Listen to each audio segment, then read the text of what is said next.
pernah mengecewakan roh kami. Daging kami mungkin kecewa, tapi kami tidak hidup dalam kedagingan. Kami hidup berdasarkan kemauan Roh Kudus dalam hidup kami. Hamba berdoa turunkan berkat yang terbaik bagi anak-anakmu di dalam nama Yesus. Dan biar kami mengerti akan isi hati Tuhan hari ini. Hamba hanya melakukan yang Tuhan perintahkan. Dan selanjutnya Engkau yang berkarya dalam kehidupan kami. Di dalam nama Tuhan Yesus, kami tahu segala kemuliaan hanya bagi Yesus Tuhan kami. Dan yang percaya berkata, amin. Silakan duduk saudara, haleluya. Siapa yang tahu bahwa Anda dikasihi oleh Tuhan Yesus? Angkat tangan tinggi-tinggi. Alright. Sore hari ini, saya mau bicara sesuatu yang berbeda. Sebab tadi ketika pujian berlangsung, Tuhan berkata, aku mau kamu bicara sesuatu yang lain. So saya baru cepat-cepat oret-oret apa yang tadi Tuhan ngomong supaya tidak hilang. Dan saya ingin mengajak Anda belajar sesuatu yang akan menjawab akan banyak kebutuhan dan pergumulan hidup saudara. Saya boleh ngomong dari hati ke hati terbuka dengan semua Anda. Ya, kita keluarga, kita family dalam Tuhan, dan saya yakin akan baik kalau kita bisa menerima semua dengan terbuka, karena ini penting untuk kelangsungan hidup kita jalan dengan Tuhan.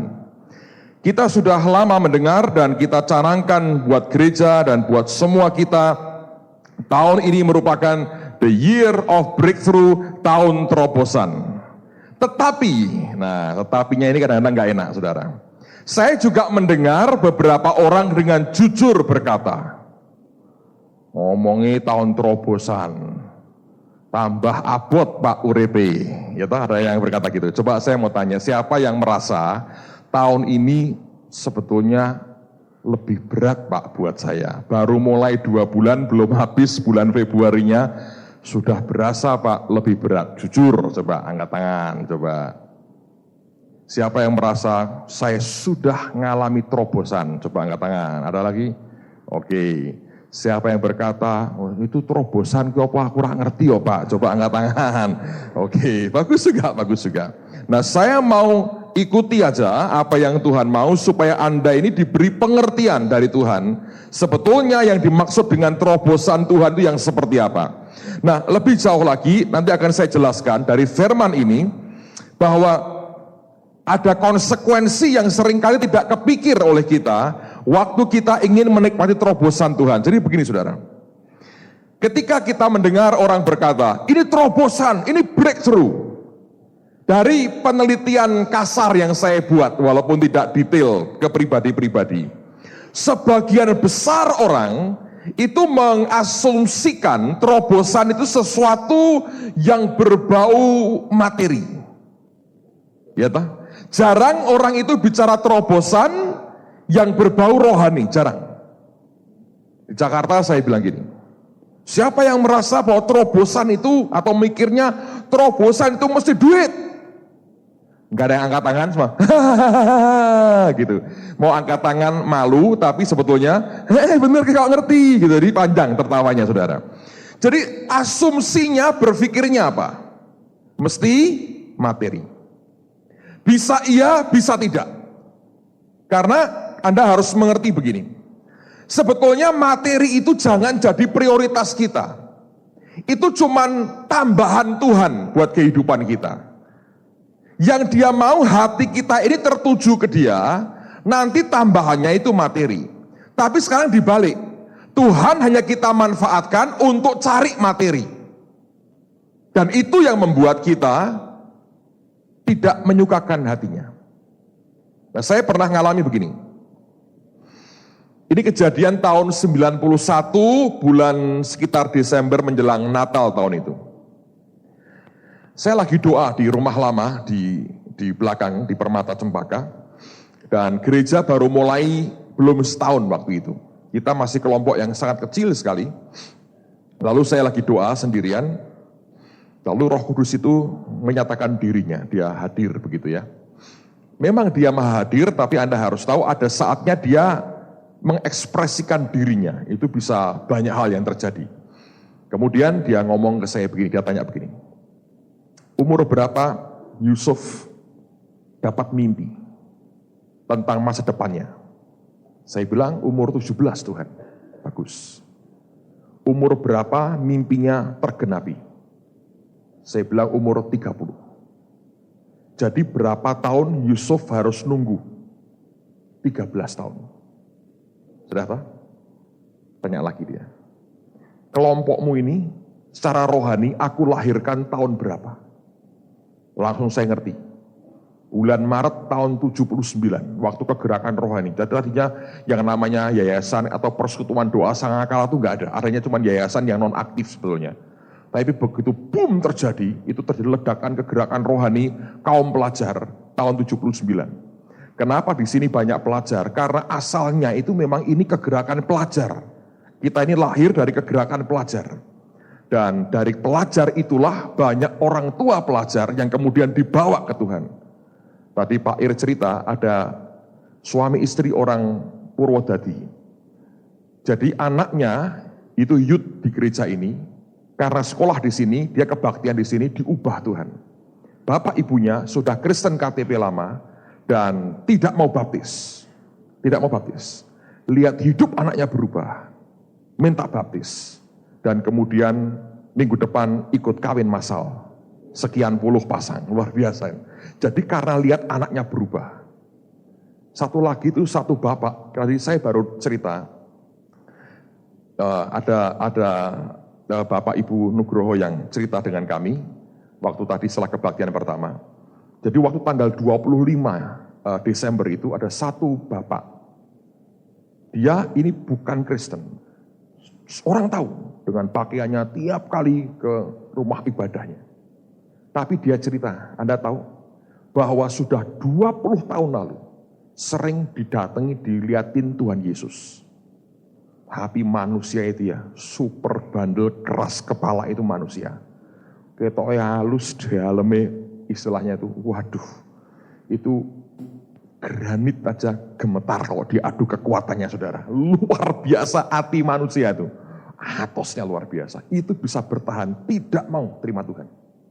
Anda bisa bayangin. Jadi sampai waktu sembahyang itu, begini Yesus di situ. Tuhan itu di mana-mana, saudara. Itu sampai gitu tidak mau bertobat. Nah, waktu tanggal 25 Desember kita Natalan di Marina itu, saya lagi khotbah. Oh, ini hebat, Yesus luar biasa. Yesus itu berdiri di sebelah saya. Dia kaget, diliatin terus sama Tuhan. Coba diliatin toh. Sampai dia begini-begini saudara. Karena sungkan. Untung saya nggak lihat. Tuh, Pak kenapa kalau saya tanya kan bingung saudara. Tuhan membuat saya tidak lihat. Bagus juga tuh. Kalau lihat kan bingung ada orang kok begini. Dia begini-begini. Diliatin Yesus terus diliatin. Gitu. Anda tahu Petrus tuh bertobat nggak diomongin apa-apa. Ayam berkokok 3 kali. Menggitulah. Satu tatapan mata berarti bisa jutaan kata. Luar biasa. Kata pujangga itu. Siapa Pak? Kata saya maksud saya. Cuma begitu tok nangis bertobat. Jadi rasul luar biasa. Anda ngerti ya, Tuhan itu hebat. Udah begini-begini, maju ke depan. Mau baptis? Mau. Itu hanya berapa ya? Sekian minggu loh saudara. Langsung dipanggil pulang. Meninggal. Itu katanya waktu mau tutup peti itu sudah orang kampung itu sudah tegang. Sebab mereka tahu ini tokoh mereka kok dikubur cara begitu. Tapi dia memang cerita. Aku ini sekarang ikut Yesus. Sehingga jadi siapa? Ya Yesus. Nah kok ngerti aku diparani terus. Jadi enggak kuat. Ngerti, Tuhan itu hebat. Jadi makanya saudara jangan membatasi Tuhan. Tidak semua orang punya pengalaman kayak begini. Tapi Alkitab berkata, Yesus berkata, berbahagialah engkau jikalau engkau tidak melihat tapi percaya. Nah, teruskan saudara. Itu tahun 79, kegerakan rohani, pelajar terjadi, banyak yang bertobat sampai sekarang kalau Anda perhatikan. Dan ngomong, kapan kelompok ini aku lahirkan? Saya bilang Maret 79. Dia bilang, kalau tahun depan tahun berapa? Saya bilang, saya mulai bingung. Ini Tuhan kok ngajak hitung-hitungan tuh ada maunya apa? Saya bilang 92 Tuhan. Jadi kalau Maret tahun depan berapa tahun kelompokmu ini aku lahirkan? Saya bilang 13 tahun Tuhan. Terus dia ngomong begini, Maret 92, aku beri kamu sesuatu yang besar. Nah ingat loh, dulu kita, berapa ya Pak Marso ya, tukang counter Pak Marso, 125 lah, itu sudah bagus itu. Itu angka bagus Pak, kakean itu sebetulnya. Saya masih ingat itu, waktu itu ada Gigi Filia nyanyi itu 116 atau 117, itu sudah angka bagus, gede-gede sedikit itu ya. Berak terlalu ngisi-ngisi. Ya katakanlah ikut angkanya, Mbak Podo lali nih Pak, sudah podo tuone sudah. Jadi itu angka segitu, kita punya jemaat sekian. Sebagian besar itu sebenarnya pengunjung juga yang belum tentu berjemaat, tapi kalau kebaktian itu angka bagus sebetulnya. Nah, Pak Marso sudah counter, geleng-geleng, orang nyeklek-nyeklek gitu loh, kok sepi, tidak nyeklek-nyeklek saudara. Nah, jadi saya pada waktu itu saya berkata gini, apa Tuhan? Dia berkata sesuatu yang besar. Saya tanya, apa Tuhan? Tidak jawab. Kok gitu Pak? Memang dia begitu. Tuhan tidak pernah memberi kita sekaligus cerita dari pembukaan sampai penutupan. Set, tidak bakal. Dia kasih sepotong, supaya kita terus kembali ke dia, cari potongan berikutnya. Lalu sepotong lagi, terus sampai kekal. Sebab manusia, kalau tidak digiring terus ke dia, mesti akan hilang di tengah jalan. Ngerti saudara? Karena watak manusia begitu. Nah, saya kejar terus, dan Tuhan tidak ngomong. Artinya nanti kamu tahu sendiri. Terus saya ngomong sama istri saya. Wah Tuhan ngomong gini. Dia tanya, apa itu? Tidak tahu. Dia hanya bilang begini, bagus, tapi jangan ngomong orang-orang. Loh kenapa? Kamu sudah ngomong bulan dan tahun. Kalau sungguh terjadi orang berkata, nabi tenan. Kalau tidak terjadi, orang berkata apa? Nabi palsu. Bukan nubuat tapi elu yang buat-buat katanya. Nasihat bagus toh. Tapi orang kalau sudah diomongi Tuhan saudara, nahan mulut ini susah. Kepengen cerita ke satu orang, cerita ke banyak orang. Semua berkata, bagus Pak, tapi jangan ngomong ke orang-orang. Lah mereka lupa, mereka juga orang yang sudah tak ceritain sebetulnya. Singkat cerita, saya dalam pergumulan saya bilang begini, Tuhan, tapi kalau aku boleh milih, beri aku terobosan rohani. Karena saya capek. Persekutuan dan gereja itu nggak maju-maju saudara. Mati secara rohani. Kalau aku boleh pilih Tuhan, beri yang rohani. Karena aku tahu, yang jasmani pasti ngikuti, kalau yang rohani terjadi ledakan yang luar biasa. Tapi Tuhan kalau kita minta yang rohani, malah memberi yang jasmani. Anda tahu yang didapat akhirnya? Persis akhir Maret 92, kami tanda tangan jual beli gedung ini, saudara. Bayangkan dengan 125 orang, kita punya sekian, ini tadinya nggak ada tembok ini, 12 sampai ke belakang. Anda bisa bayangkan, buat kami pada waktu itu, besarnya luar biasa. Sekarang kita sedang bingung lagi cari tempat baru, sedang bangun gereja. Tapi saya berkata, itu terobosan. Itu secara jasmani dia beri. Lompatan itu. Saya masih ingat kita waktu mulai mau pindah, saya undang beberapa gembala sidang, Pak Subekti datang waktu itu. Dia lihat gedung ini, tanya berapa yang kita bayar. Saya masih ingat komentar beliau, nemu Pak ini, nemu, ora tuku, nemu katanya. Ya memang nemu. Tapi untuk ngelola yang nemu ini aja susah. Akhirnya kelibat hutang, nyaris disita saudara. Tapi itu bagian dari perjalanan rohani. Nah, breakthrough. Seringkali hanya kita pikir sesuatu yang jasmani. Tapi sebenarnya yang jasmani ini mengikuti breakthrough secara rohani. Cuma orang selalu menggabungkan dengan yang jasmani terus. Sehingga karena fokusnya jasmani, malah kita bermasalah.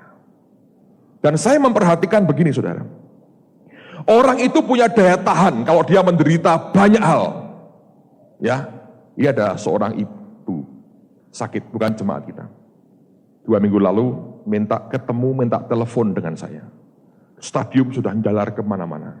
Sudah orang dokter berkata ini tinggal tunggu waktu mesti lewat. Bukan jemaat, dia hanya pengen saya mendoakan per telepon, rumahnya jauh. Terus saya bicara hari Minggu itu, dia pelan, saya bilang, ya Pak Petrus tolong doakan. Saya sakit, dokter berkata ini. Ibu sudah siap ketemu Tuhan kalau Tuhan menghendaki? Iya Pak, saya siap. Saya mesti ngomong apa lagi? Saya nggak bisa muter-muterkan, straight aja daripada nyawanya nggak diselamatkan. Saya ajak dia terima Tuhan lagi. Saya bilang mengucap syukur Bu. Gitu. Tapi ketika dia menderita begitu, tidak keluar umpatan ke Tuhan, saudara. Tapi anehnya, gini loh. Orang bisa gagah, sehat, tidak punya penyakit. Tapi kalau kena masalah duit, heran itu. Sumbunya pendek, bawahnya bom, saudara. Jebloknya itu cepatnya luar biasa. Meledaknya itu nyumpain Tuhan. Orang gerejo-gerejonan itu sebagian besar apa? Problem apa? Duit. Makanya undang-undang dasar UUD itu direvisi terus tuh berat. Karena tetap ujungnya apa? UUD. Walaupun tahun berapa tetap UUD. Ujung-ujungnya duit, saudara. Nah, akhir-akhir ini saya terima berbagai macam hal. Tapi paling ngeri kalau sudah duit. Orang bisa, kalap, saudara. Ngawur. Beberapa hari lalu, saya ini pulang Jakarta teler. Rebu saya doakan pengurapan di sana, kira-kira 1.500 yang datang. Sudah saya bagi 8 orang bantu saya mendoakan. Tapi antrian ke saya ini kok rasanya nggak habis-habis. Supaya saya tahu beberapa orang nakal, jadi kan sudah dibatasin begitu. Jadi mereka itu nerobos. Jadi saya berdiri khotbah sejam, doakan mereka 2,5 jam, 3,5 jam itu. Dan selama beberapa hari itu saya teler betul karena tidak bisa tidur, istirahat siang nggak bisa, orang telepon, orang ini, banyak hal. Sampai rumah istri saya tinggal terima sampahnya. Sudah perutnya sudah gak karuan, mulai grek-grek meriang, kena di perut, ambruk, bles. Dia sing ngerawat, saudara. Orang lain terima doa diberkati, yang ngerawat istri saya bagian recycling sampah. Dia pinter, nirokke saya nek sakit, minta ini. Saya bilang, mumpung loro toh bisa aleman, saya berkata, wong segede ini koyok ini ya toh. Tapi saya anak pertama dari beliau ini, kalau Anda tahu.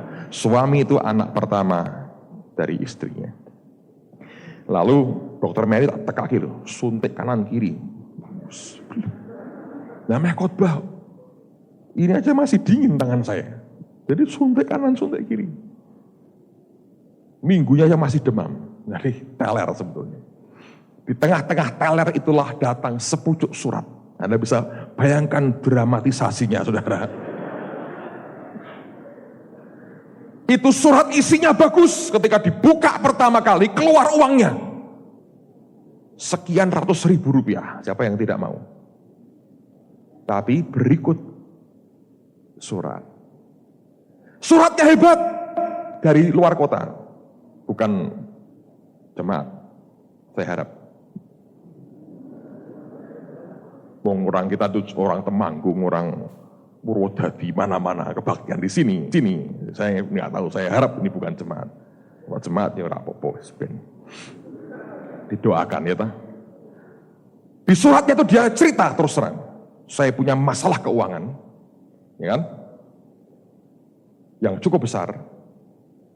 Dan kemudian dia berkata, yang saya berikan ke Bapak semua sisa uang yang saya punya.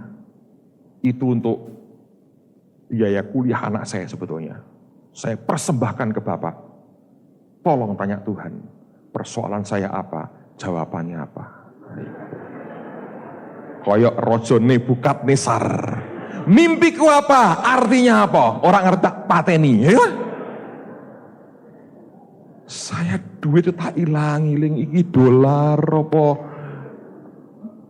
Uang Cina itu apa? Yuan apa terserah lah, aku ngerti. Apa yen rupiah loh, sekian ratus ribu. Tapi suratnya itu membuat ini harganya apa? Miliatan dolar, saudara. Wah, aku ki apa ketok kayak prewangan nambu menyan. Itu kan cara kalap toh. Tak kekno kabeh. Lah aku dikira nabi zaman perjanjian lama. Tapi kan gini, Bapak tanya Tuhan, ya toh, persoalan saya apa, jawabannya apa. Dulu ada nih, di sini sing rodok nakal podo. Saya butuh uang. Tanya ke Tuhan, Pak, butuh saya berapa? Bapak yang harus memberi, terakhir harus besok. Loh. Tapi ini terjadi, mesti mau jadi pendeta. Bisa begitu tuh.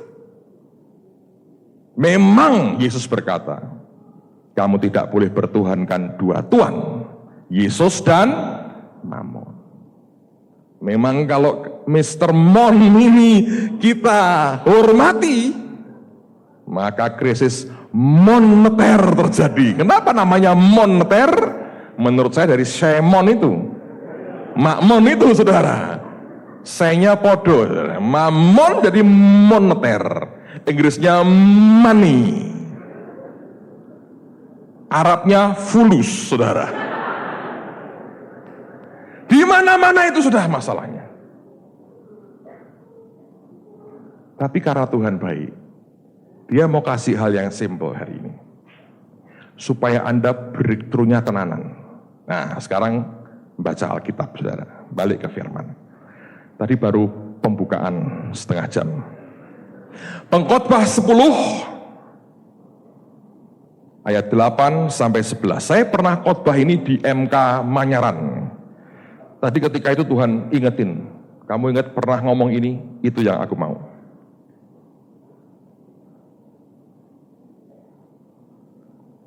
Ini sederhana sebetulnya. Pengkhotbah 10 ayat yang ke-8 sampai dengan ayat yang ke-11. Barang siapa menggali lubang akan jatuh ke dalamnya. Dan barang siapa mendobrak tembok akan apa? Di apa? Pagut ular. Anda mau breakthrough? Tahu toh saudara? Atau breakthrough artinya apa? Penjebolan. Namanya jebol itu begini. Bukan ada pintu, ya toh? Terus kita buka. Itu bukan penjebolan, itu pemasukan dan pengeluaran. Karena ada pintunya. Breakthrough, jebol itu artinya pintunya macet atau tidak ada, tapi Anda mesti nerobos. Caranya apa? Didobrak. Itu breakthrough. Tembok yang tidak mungkin ada pintunya, tapi Anda harus ada di seberang tembok itu. Jadi engkau tidak punya pilihan, kecuali apa? Engkau dobrak. Nah, tapi Alkitab berkata, siapa mendobrak tembok akan dipagut ular. Jadi Anda dobrak ini belum tentu berhasil loh. Baru dobrak, bam, cokot ulo. Alkitab mengatakan orang yang menerobos, menjebol, menabrak tembok dipagut ular. Nah, persoalannya belum tentu ini jebol, sudah banyak orang dipagut ular. Dan saya mau sampaikan buat saudara, kalau ularnya belum dikalahkan, terobosanmu susah terjadi.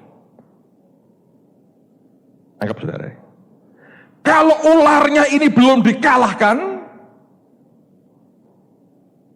Anda nggak bisa nerobos.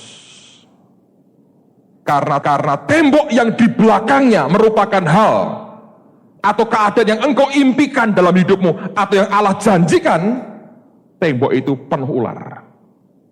Kalau engkau terobos, dipagut ular. Ini juga berarti seperti peperangan rohani kan? Dari pagi saya cerita, Bu Iin kan beli tanah untuk bangun sekolah di Bekasi. Dia beli itu 1,2 hektar. Dan daerah itu memang ngeri. Katanya kalau Anda tahu, lubang buaya itu di Bekasi lokasinya. Jadi itu tempat peperangan rohani itu gila-gilaan. Nah, 1,2 hektar dibeli, diukur pertama sudah benar 1,2 hektar. Setelah beli, jual beli, dan kita gereja ikut ambil bagian itu, kan mulai nggak mau gambar. Ketika disuruh gambar oleh dia, arsiteknya gambar, diukur ulang untuk gambar. Diukur menyusut 1000 meter. Wah, ini nggak bisa ini. Coba diukur lagi kedua kali. Diukur lagi. Nyusut lagi 1000 meter. Sampai 3 kali ngukur setelah pembelian itu. Nyusutnya 3000. Dari 1,2 tinggal 9.000. Ayo. Lalu, ya sudah, itu berhenti 9.000. Setelah digambar, mau mancang. Nah, dia selalu ngomong gini kalau sama saya. Kalau Bapak ini selalu spektakuler. Cuma leboke potlot, ngundang John Avans ini. Papah mamahku diundang. Tanteku Bu Nanik diundang. Aku yo diundang ora teko. Nah, kowe tak undang ora teko. Ya aku sibuk, Pak. Ayo kabeh diundang. Semua rame-rame nyembah, spektakuler. Di video, di foto, nganggo jas. Nek aku biasa, Pak. Mancang ya mancang, ya karepmu, saya berkata gitu.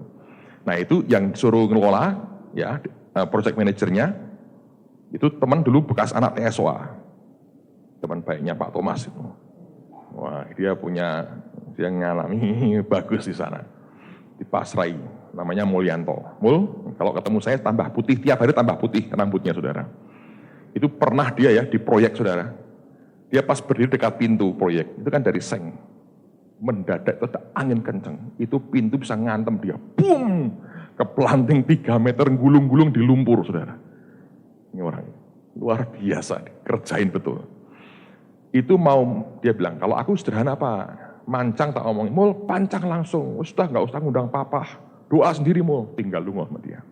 Macet, saudara. Itu tiba-tiba hujan, banjir, semua alat berat dimasukkan, mesinnya mati. Beberapa alat, saudara, putus ininya, putus itunya. Bahkan untuk rantai untuk mancang di alat itu putus mendadak. Mesin rusak semua. Ini kontraktornya bingung, kok bisa rusak semua di sini? Bukan sabotase, lagi jalan des mati. Berkali-kali begitu. Dicoba sampai frustrasi 2 minggu tidak berhasil. Setelah macet, pas pelayanan di Jawa Tengah mampir ke rumah. Ngomong sama kami berdua di rumah Bu In. Ya wes, aku ngalah, aku memang kalah pinter. Aku tak undang ke papah, Pak. Wes sombong kok, kemelinti yuk. Papamu tuh diundang. Terus Pak Yusak bilang sama saya, aku sudah disuruh Tuhanku. Memang anakku ki merasa bisa, orang butuh papai katanya. Akhirnya diundang ke papai. Pak Yusak datang, saudara. Datang Pak Yusak. Dia lihat ini. Setannya gede-gede, kowe durung level-e. Memang kon aku, makane ora iso. Terus gini, setan diomong pakai Jawa-Jawa, saudara. Oh, jangan ganggu kan, ayo biar. Setan Bekasi ngerti ngomong Jawa. Loh. Jadi nanti kalau Anda dikirim ke Perancis tidak perlu bahasa Perancis, saudara. Kebumenmu keluarkan saja. Tegalmu keluarkan. Orang ngapa-ngapa. Asal happy, ya toh Mas? Setan ngerti itu orang ngapa-ngapa, pengging. Terus, kayak minyak, lalu sok endi, sembarang, kene ya, pokoknya wis sok ya minyak, wis terus tak omongin tak mikir ora usah ganggu. Jalan. Fondasi sudah selesai yang SD-nya, lagi pilarnya lagi mulai ditata, mau dibeton, mau dicor. Itu peperangan rohani. Anda mau breakthrough, terobosan, kelak akan jadi sekolah plus. Kalau mau terobosan, Anda mesti hati-hati. Tembok yang akan engkau terobos ini, ada ularnya. Nah, gimana Pak ngatasin ularnya? Lihat ayat berikutnya, kita baca. Barang siapa memecahkan batu, akan apa? Dilukainya. Barang siapa membelah kayu, akan dibahayakannya. Artinya, segala yang kita buat itu ada resikonya. Terus, jika besi menjadi tumpul, dan tidak diasah, maka orang harus memperbesar tenaga. Tetapi yang terpenting untuk berhasil adalah apa? Hikmat. Nah, sekarang hikmatnya yang gini. Alkitab berkata gini, memang semua ada resikonya. Tapi yang paling penting hikmat sekarang. Gimana ngatasi ular ini? Supaya engkau bisa mengalami terobosan. Karena Alkitab berkata, mendobrak tembok dipagut ular. Ngatasi ularnya gimana? Ayat 11 jawabannya. Jika ular memagut sebelum mantra diucapkan, maka tukang mantra tidak akan apa? Berhasil. Nah, bahasa Inggrisnya agak berbeda, maknanya sama. Alkitab berkata, ular akan menggigit, akan memagut kalau tidak dimantrai. A serpent may bite when it's not charmed. Kalau tidak dimantrai.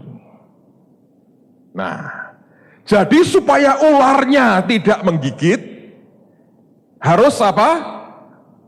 Pakai apa? Mantra. Anda mulai mikir, pendeta ini mulai ngawur, ngajari mantra-mantra. Sebentar, sebelum Anda terlalu cepat menghakimi, izinkan saya selesaikan dulu. Karena Alkitab ini tidak ngajari kita pakai mantra, tapi ini simbol sebetulnya. Nah, mantra itu apa sih? Mantra itu apa? Ada yang tahu? Mantra itu apa? Apa has mantra has? Saya mengucapkan mantra. Mantra itu apa sih? Hah? Nggak dengar saya. Yang nggak jelas. Mantra itu apa? Rapalan. Rapalan itu apa? Mantra. Mantra itu rapalan. Ya, jangan gitu dong. Mantra itu apa? Hah? Apa? Kata yang diulang-ulang. Itu pinter sekali. Genius. Kenapa selalu perempuan lebih pintar dari laki-laki? Mantra itu adalah kata yang diulang-ulang. Diulang-ulang. Diulang-ulang. Diulang-ulang. Diulang-ulang. Saya beritahu saudara. Yang harus diulang-ulang. Itu apa? Kata. Right? Kata kan? Mantra itu apa? Kata yang diulang-ulang. Ini loh. Kata.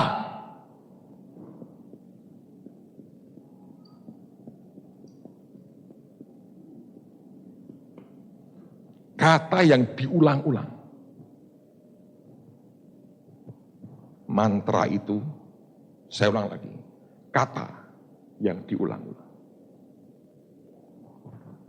Jadi, betul perkataan Alkitab. Hidup dan mati dikuasai lidah. Siapa suka menggemakan, dia makan buahnya. Nah, sekarang, saudara itu tanpa sadar. Ya gini, ada 3 kata itu. Dari setan, dari manusia, dan dari siapa? Tuhan. Kenapa kok dibalik, Pak? Sebab ini realitanya. Dunia dengar mantra ini. Perkataan setan yang diulang-ulang menghasilkan kuasa setan. Ya, Anda ke dukun, berguru, dikasih rapalan. Sebutkan, nanti kamu akan ini akibatnya. Sebagian benar, sebagian apus-apusan. Saya pernah kena yang apus-apusan. Dulu saya SMP saya punya guru galak, saudara. Galak. Kalau diberi vocabulary bahasa Inggris, setiap hari dia datang dikasih 20 kata. Kalau ini Indonesianya apa, ini Indonesianya apa. Kalau besok sampai tidak hafal, dikeplai itu murid. Karate lagi, sabuk coklat. Murid sudah tidak berani. Yang gede-gede pun tidak berani. Tempiling sekali, kelenger, saudara. Itu, waduh, kerasnya luar biasa.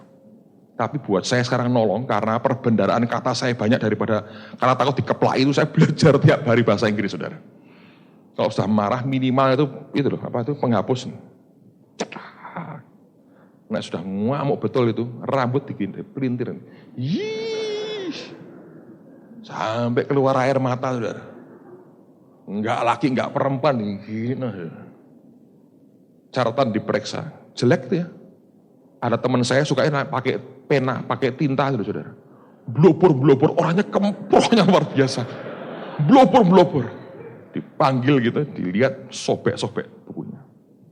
Kalau tempat sampah, pinjam temanmu, besok lebih baik. Nah, mau kotor besok ya kemproh lagi, memang orangnya kemproh. Ngeri sekali. Ada teman saya, dia orang Jawa, gurunya saya juga orang Jawa, panggil orang Jawa. Di tes gitu, nggak ngerti. Terus dia ganti tanya, dia ngomong pakai ngoko. Dia pakai bahasa Indonesia, dikeplak. Kowe Jawa apa sih? Gitu saudara, terus terang. Jawa Pak, keplak lagi. Kalau wong Jawa, aku ngoko kowe basa kromo, mateng saudara.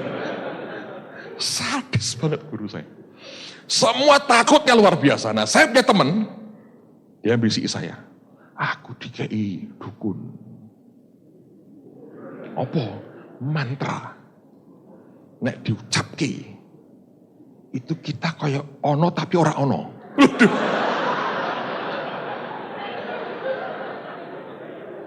Lho piye saya bilang? Nek mbok ucapke to, nek dia pas ngamuk kita ngucapke iki. Karena sering kali sak kelas dikeplai semua saudara. Nah, nek kita salahkan kita pokoknya resik atine. Dulu nggak tahu belum bertobat, tidak ada orang resik hati itu nggak ada, kecuali ditebus oleh Yesus, saudara, ya toh. Jadi kita ngucap keplak orang, terus anak kita ngeleh, gitu, tidak punya uang untuk jajan. Nah itu kan penjual tuh harus amal. Aku nggak tahu itu ajarannya sopo nggak tahu. Jadi orang lapar kayak kita bisa mengambil itu sebagai amal sedekahnya dia. Mengucapkan gitu, kita rak ketok, makanan diambil. Kita yang ngomong utang ya, enggak ditagih. Oh gitu ya. Siapa yang tidak mau? Mau saya, saudara. Dituliskan sama dia rapalannya. Tak baca, tak apal gitu. Sekarang sudah lali, sudah pelepasan, saudara. Tak baca. Tapi saya tidak berani utang. Dari dulu tidak senang utang. Diajari tidak utang. Kalau jajan juga nggak senang dari dulu sebenarnya. Jadi saya nggak pernah pakai. Nah dia pakai utang. Itu baru dipakai kira-kira 3 hari 4 hari. Dia sudah ngutang terus makanan. Ini amal dia, ngusek dekai dia nih. Pokoknya aku ngeleleh, dia ngambil utang terus. Dia yakin tidak akan ditagih. Udah 1 hari pelajaran bahasa Inggris. Sederhana dia masuk. Good morning. Semua diam. Lagi ketakutan tidak menjawab. Gue langsung melotot. I said good morning. Good morning. Saking takutnya benar. Ambil penghapus. Tak.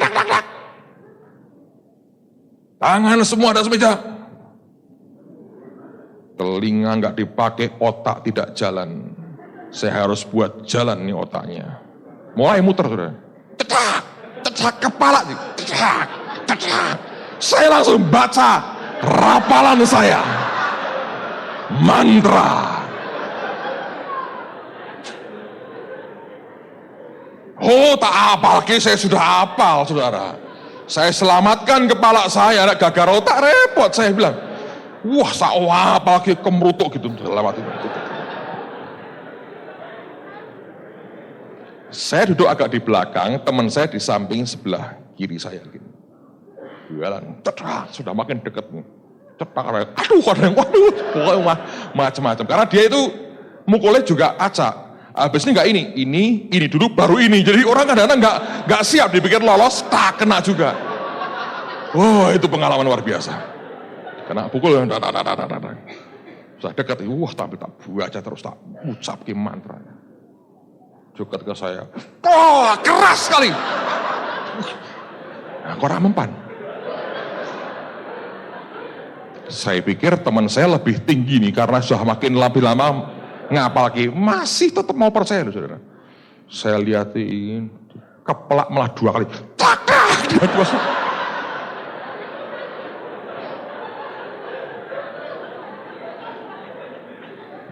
Gurunya kena pentelengin terus teman saya.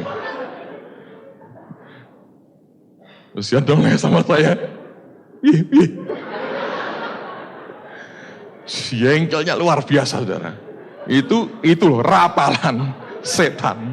Tapi setan kerocok-kerocok mungkin orang kanggo tidak ada kuasa nih. Dan guru saya itu taat. Ibadahnya mungkin jadi rapalan sorak mempan. Wong Tuhan bilang kowe iki tak gawe pinter kok nang mbok rapal-rapal keplak sisane keras rodok sadar. Selesai pelajaran itu kan istirahat, turun. Saya ngomel dia, "Ndi rapale? Aku malah kena ping pindho." Ayo aku bilang, "Aku ngajari aku malah keplak ping pindho." Yo memang kok ki mbah piye. Turun, dis. Yang punya warung, "Kowe je utang bayar." Syukur aku bilang. Bayar utang. Yo sesuk tidak berani utang lagi. Jadi ada juga yang memang punya yang memang bisa mempengaruhi orang. Dia mengucapkan sampai orang dipengaruhi. Ada juga yang dari manusia kita. Ini biasanya kalau dalam keluarga yang sedang bermasalah, orang tuanya tidak hati-hati, bisa ngutuki anaknya. Kurang ajar ya mbak wong tamu. Nek gede melarat, diucapkan terus. Karena orang tua itu punya otoritas rohani, dia kan tudungnya anak-anak. Ini berbahaya, saudara.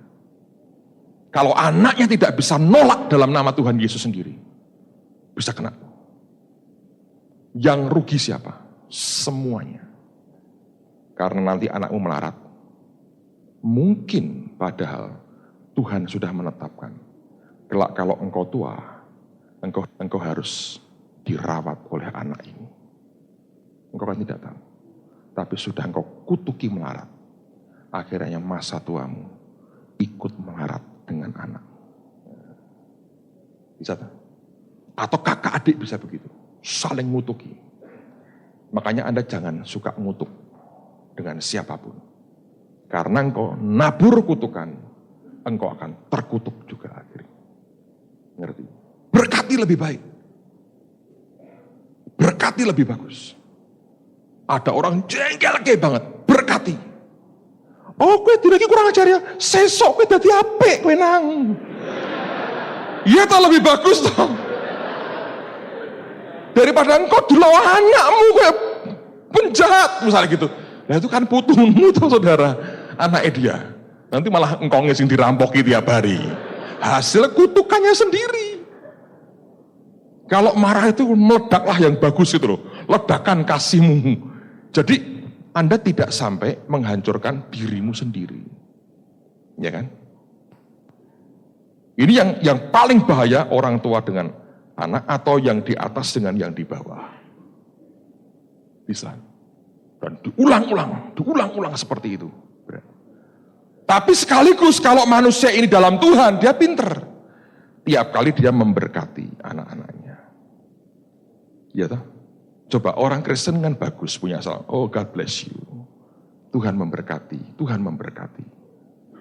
Nah Anda bisa bilang, wah itu basa-basi. Ya akan jadi basi buat saudara. Tapi kalau engkau berkata, sekalipun hanya pengucapan manusia. Tapi kalau diulang-ulang, ular tidak bisa memagut. Kalau ini ngundang ular saudara.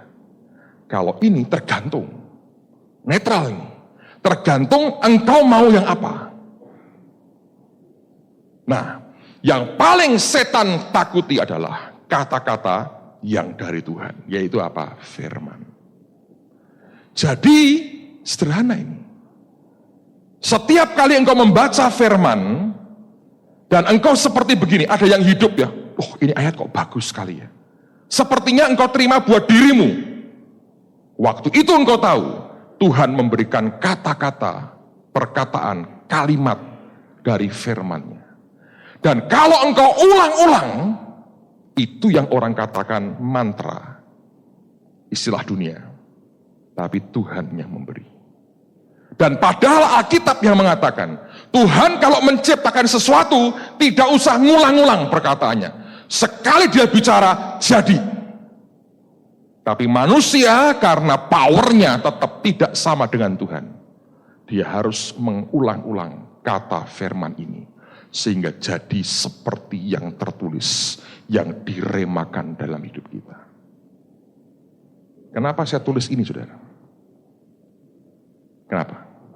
Satu, ini firman. Ada orang berkata, buat apa ditulis? Nyatanya ra ono. Ya kan? Jadilah menurut imanmu. Tapi Anda sedang mengatai perkataan Tuhan. Tambahi, kecuali saya. Nah, Pak Ani, ayo. Tulis namamu, kecuali saya. Maka engkau tetap akan miskin. Sebab engkau mengutuki dirimu sendiri tanpa engkau sadari. Bisa loh. Engkau mengutuki orang lain atau engkau mengutuki dirimu. Engkau bisa memberkati orang lain, engkau bisa memberkati dirimu sendiri. Bisa itu. Tergantung kata-kata seperti apa dan dari mana yang engkau ucapkan. Kalau dari manusia, butuh tenaga ekstra. Karena orang kan bisa semaunya ngucapin. Tapi kalau engkau terima remanya Tuhan, engkau buka firman, engkau baca, minta pimpinan roh Tuhan. Perkataan firman, engkau ulang. Itu si ular itu tidak bisa memagut, saudara, tidak bisa. Sebab perkataan dari firman itu mencipta sesuatu yang seperti dikatakan. Karena firman itu punya daya cipta yang luar biasa. Nah, Anda ingat cerita tentang wanita pendarahan yang 12 tahun itu? Saya pernah sampaikan. Pak Timotius senang ayat ini.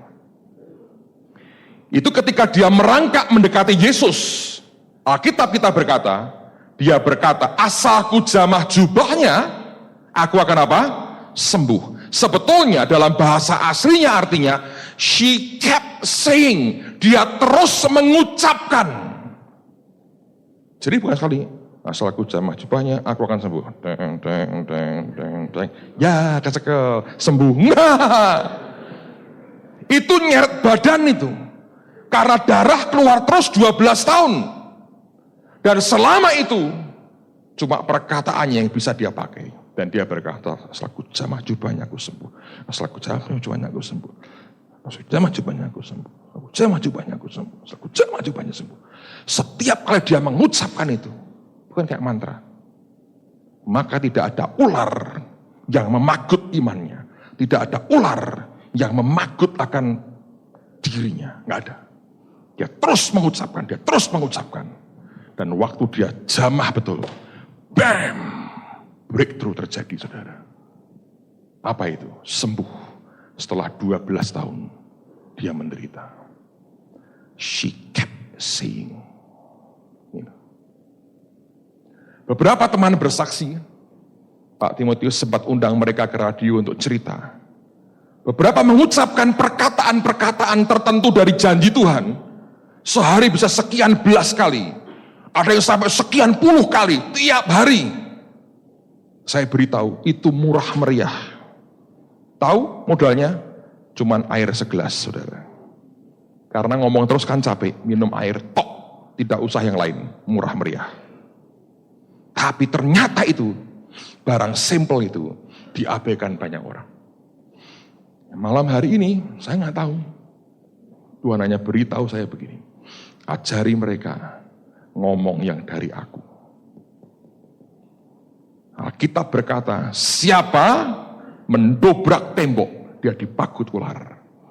Tapi ular tidak akan menggigit kalau dia dimantrai. Dia akan menggigit kalau tidak dimantrai.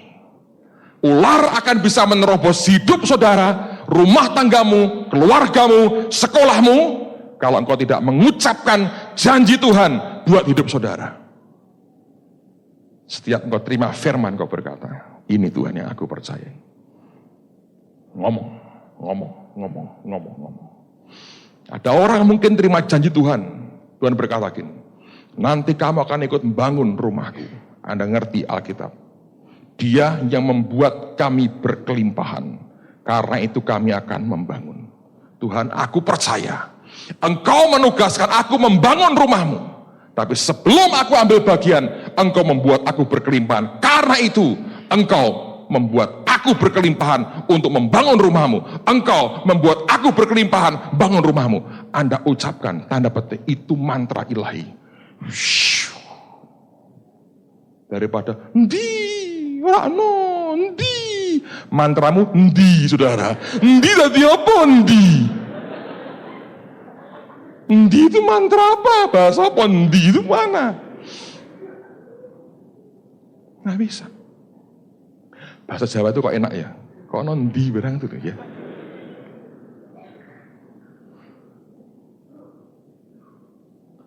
Tahu saudara? Itu kesalahan banyak orang. Ganti daripada dia pakai itu janji Tuhan.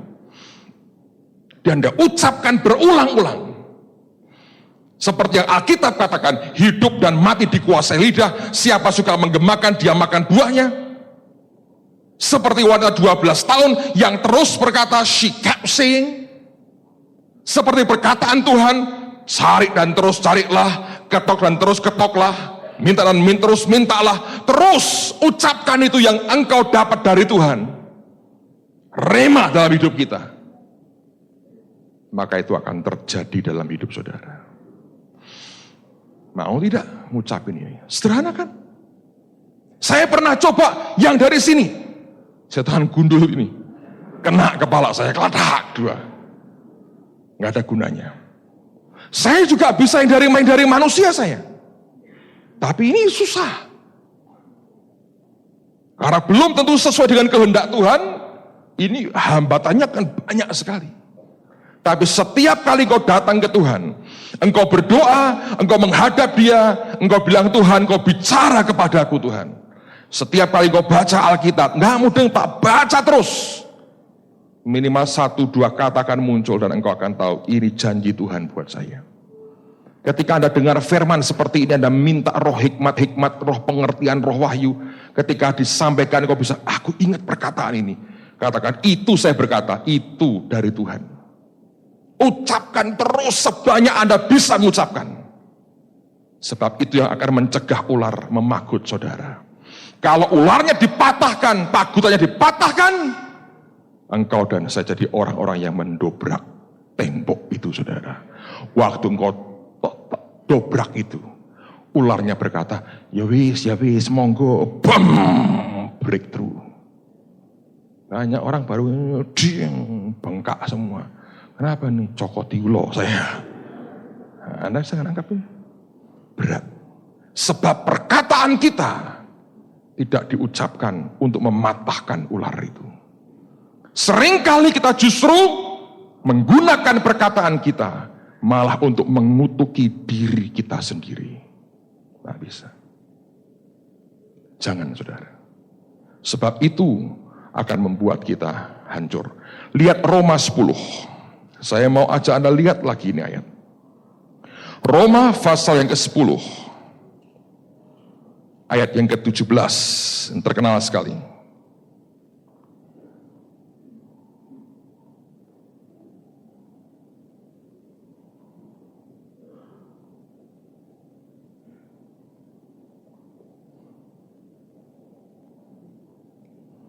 Dikatakan jadi iman timbul dari pendengaran, dan pendengaran oleh apa? Firman Kristus. Oke, nah firman itu sebetulnya apakah cukup didengar saja? Lihat pada pasal yang sama, ayat yang ke-8. Tetapi apakah katanya ini? Firman itu dekat kepadamu, yakni di dalam apa? mulutmu dan dalam hatimu. Dua loh. Bukan cuma di hati, tapi juga di mulut. Itulah firman iman yang kami beritakan. Jadi kalau Anda mau berhasil, harus ada firman iman yang di mulut dan yang di hati. Sebab jika kamu mengaku dengan mulutmu, harus ada confession, pengakuan dengan mulut kita, bahwa Yesus adalah Tuhan, dan percaya dalam hatimu bahwa Allah telah membangkitkan dia dari antara orang mati, maka kamu akan apa? Diselamatkan. Mengapa seringkali kita buat altar call, dan saya minta mereka ikut mengucapkan doa itu, karena hati harus percaya, mulut harus buat pengakuan. Ayat 10, karena dengan hati orang percaya dan dibenarkan, dan dengan mulut orang mengaku dan apa? Diselamatkan. Kalau Anda baca lebih jauh, Alkitab mengajar, karena kami percaya, karena itu kami apa? Berkata-kata. Kalau kita percaya, kita mesti berkata-kata. Itu akhirnya jadi apa? Mantra ilahi dalam kehidupan kita.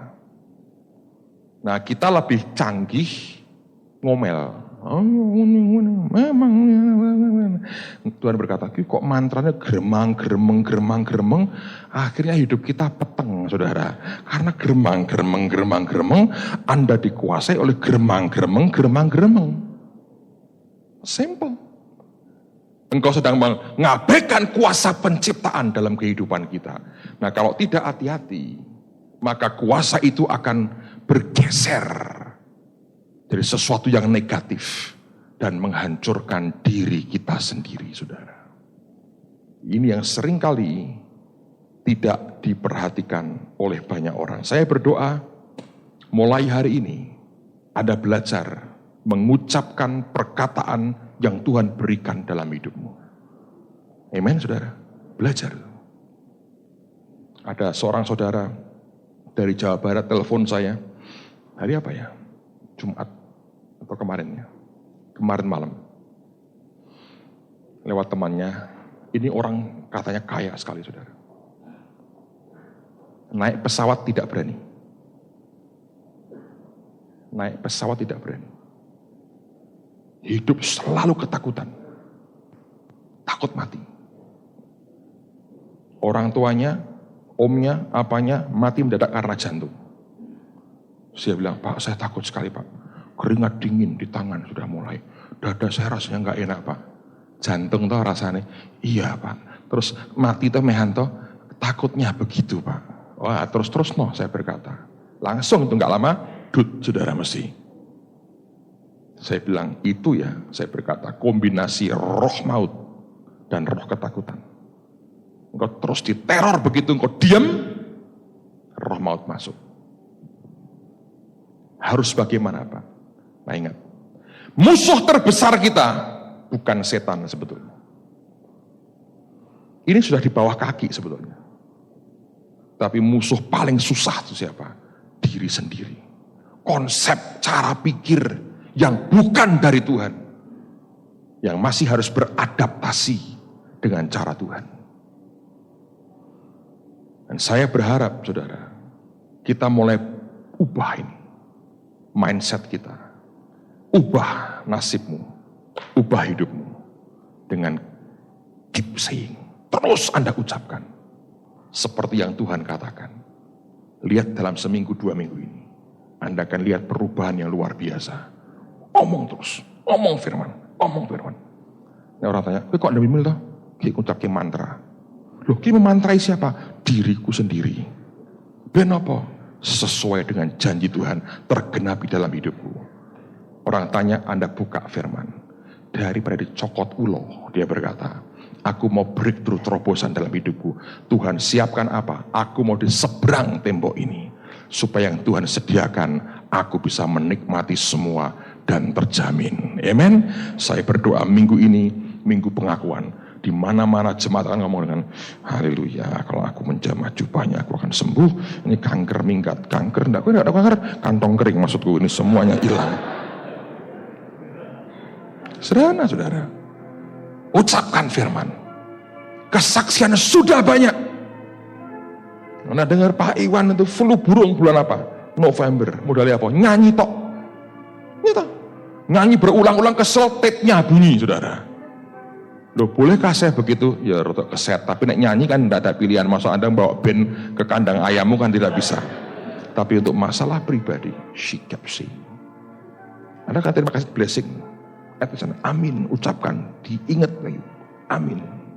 Omongin, perkatakan dalam hidupmu. Dan itu akan mengubah kehidupan kita. Ini yang Charles Newman berkata, believing and speaking. Anda percaya, Anda berkata-kata. Saya berdoa ini akan jadi berkat-berkat bagi hidup kita. Amin. Mari berdiri sama-sama.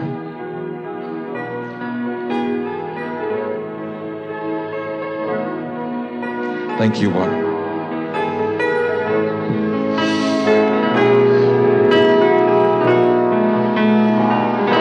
Katakan, aku percaya